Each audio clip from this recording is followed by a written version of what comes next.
Ladies and gentlemen, welcome back for another video. It's that time I'm going to do another college football prediction for Week 8 of our 2025 college football season. The season is flying by. It's getting crazy. We're at the midway point. The game that we're going to be focusing on today is going to be our Ole Miss Rebels Lane Kiffin team versus Kirby Smart's Georgia Bulldogs. It's SEC matchup. It's a top 10 versus top 10 game. Everything is on the line here. One of the best games of this week. Some might say the best game this week. It's going to be a fun one to break down. It's going to be a really fun one to watch. First things first, though, before we get started, make sure to hit that like button. Make sure to subscribe to the channel. Drop your comments below. Let me know who do you think is going to win this game. Drop it in the comment section. If you want to sign up for one of our member teams, check out the pinned comment below. Click on the link, sign up there. I would appreciate it. Sorry if my voice sounds hoarse. As I say, I'm still getting over being sick. It will come back to us, but as of right now, I want to still make sure to get these videos up. So it's all going down this Saturday, October 18th, 3:30 p.m., of course, on ABC. The undefeated, the 6-0, the number 5 Ole Miss Rebels. One of the rare times where Ole Miss is actually ranked higher than Georgia when these teams face off. Georgia's number 9. They are 5-1. Their sole loss was to Alabama, but that happens every single season. Kirby Smart's team looking to get things back on track, coming off that Auburn game, highly questionable game, a lot of suspicious flags and non-flags going on, a lot of suspicious calls, but a dub's a dub. They own that game second half. What, they scored 17 points second half, did not give up one single score. They shut down Auburn. They did win it fair and square, but not the best performance from the offense. The offense kind of coming into this game limping somewhat. I've been very harsh on Bobo's play calling. I don't like Bobo's offense, but if you stop and think about it, it is Kirby Smart's offense. That's the offense that he wants to run. So it is what it is. Ole Miss, 6-0 undefeated. They almost dropped one last week, though. They barely squeaked it out versus Washington State. Yes, Washington State is a lot better than people give them credit for. Talented, team, but nowhere near the talent level of Ole Miss. Ole Miss should have curb stomped them. They wanted a lot of momentum. They obviously got caught completely overlooking them. Looking at this week, preparing for this week, didn't take them serious, almost dropped that one. That's something that has plagued Lane Kiffin's team, is they always drop one or two that they're heavy favorites for. They were like 30-point favorites that game, and they won it by 3. Not a good look, but it's behind you. You played bad, you got the win. That's all that matters. Now you can move on. Look forward to the next game.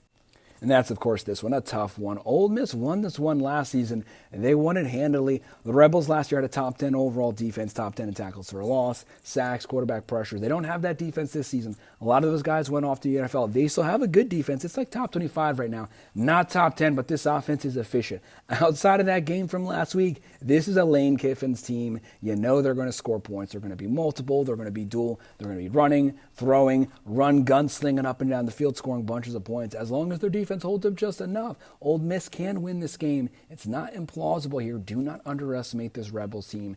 Georgia can win it too. We know they usually play their biggest and best football when they need them to win. And they're like a cat. They have 9 lives. They always win games they're not supposed to win, that they're destined to lose. They always pull out the win somehow. Some ball bounces some way. That's just how stuff works for them. That's the game of football. Bulldogs, 69.7% chance. The Rebels, a 30.3% chance. Georgia, 6.5-point favorites. 54.5 over-under. Bulldogs minus 247. Ole Miss plus 201.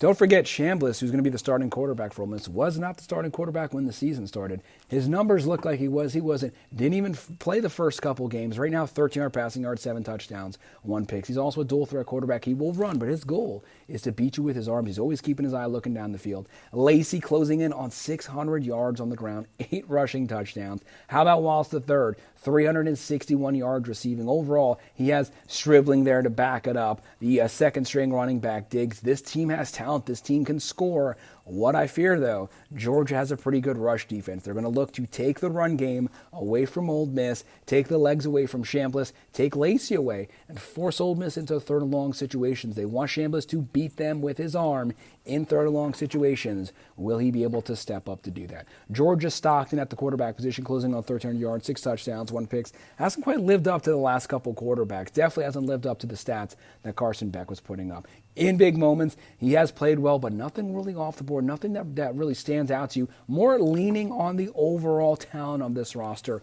and there's nothing wrong with that. Bowen's closing in on 400 on the ground. Colby Young, the transfer last season, closing in on 300 yards. There's a lot of talent on the team, to me, that's not being utilized. Young, how about Branch? Branch is one of the most electrifying playmakers in the game, especially out of the slot. Feed this man the ball. Give him the ball in space. I'm not just talking about kickoffs. punts. Give this guy the ball nonstop. Jet sweeps, feed him constantly. He should have 12 targets per game easily. He's a playmaker. You have to give the ball to your playmakers. Let them do what they do. Bobo, force him into the game plan. Ole Miss as a team, 37.8 points a game. Throwing for 311, running for 204.3. Very balanced, about 515 yards of offense every game. Giving up 19.2 points a game. Georgia, 32.2 points a game.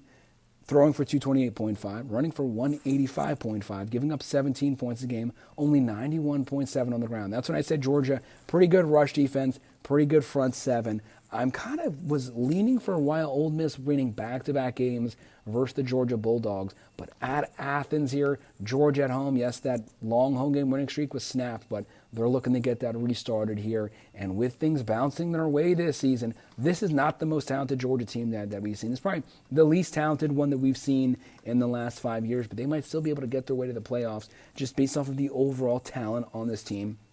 Give me the Bulldogs winning it 28-24. I'm going to go with that plus 6.5, and I'm going to go with the under.